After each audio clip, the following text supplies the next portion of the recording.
Hello bachcho, let us read the question first. Some dividing cells exit the cell cycle and enter the vegetative inactive stage. This is called the quiescent stage or G0. This process occurs at the end of. So बच्चों यहाँ पे option दिया हुआ है G1 phase, S phase, G2 phase and M phase. So let us see the basic key concept of this question. So the basic key concept है बच्चों इस question का, वो है हमारा phase of cell cycle. Phases of cell cycle. Cell cycle में बच्चों कौन कौन से फेज आते हैं. सो हम जानते हैं कि मेनली दो तरह के जो फेजेस आते हैं सेल साइकिल में. एक है हमारा इंटरफेज, एक है हमारा इंटरफेज और दूसरा है बच्चों माइटोटिक फेज. माइटोटिक फेज या फिर हम इसे बोल सकते हैं एम फेज या माइटोटिक फेज. माइटोटिक फेज बच्चों अगर हम ड्यूरेशन वाइज बात करें तो पूरे 24 आवर्स के करीब 95%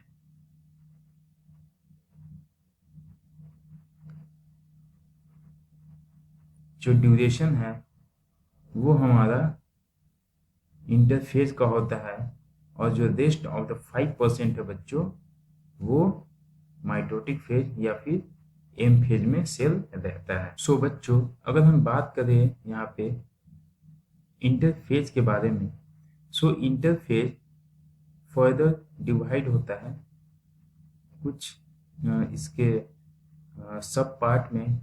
जैसे कि एक हमारा हो जाएगा G1 फेज, उसके बाद G0 या फिर G0 हम बोल सकते हैं.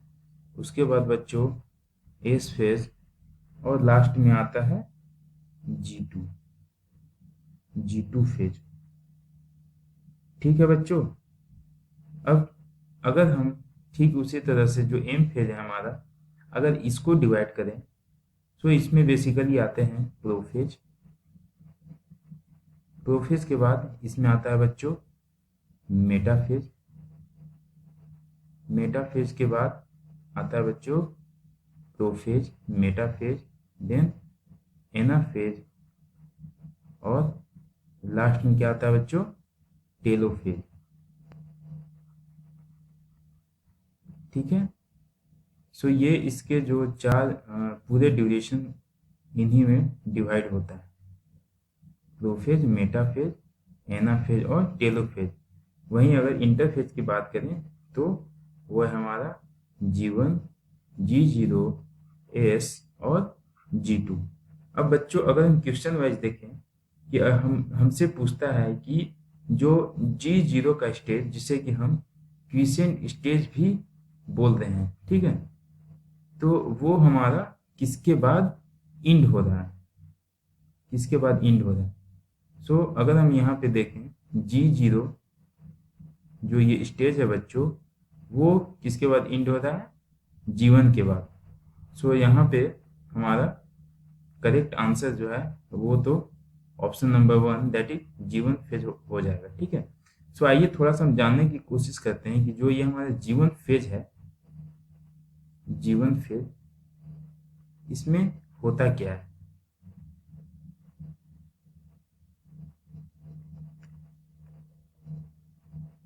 सो बच्चों इसमें G1 फेज में जनरली देखा जाता है कि सेल में कुछ कुछ चीज़ों का प्रिपरेशन होता है जैसे कि ATP, ताकि प्रोसेस को आगे बढ़ाया जा सके.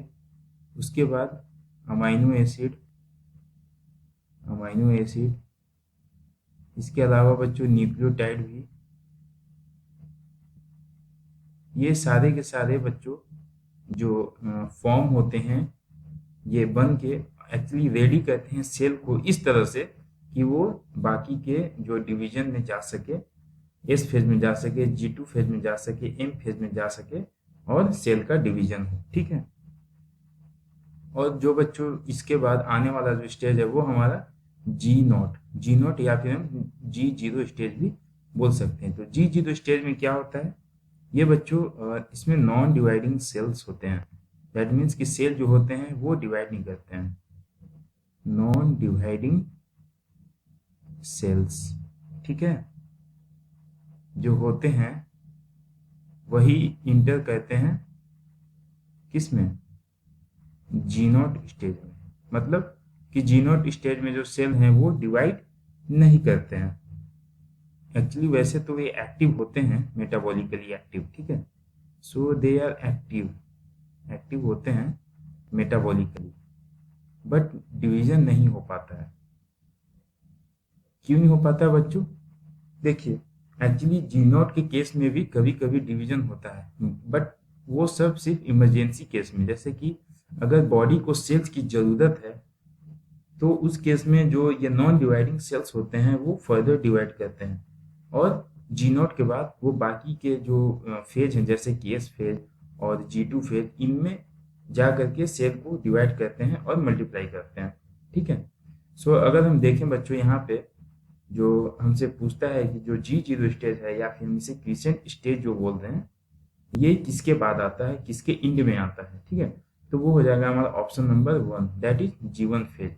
एस फेज नहीं होगा बच्चों, एस फेज सिंथेसिस फेज के नाम से जाना जाता है, G2 फेज भी नहीं होगा और M फेज भी नहीं होगा। सो बच्चों यहाँ पे जो हमारा करेक्ट आंसर है वो है option number 1, option number A, that is G1 phase. So बच्चों, I hope you understood it well. Thank you.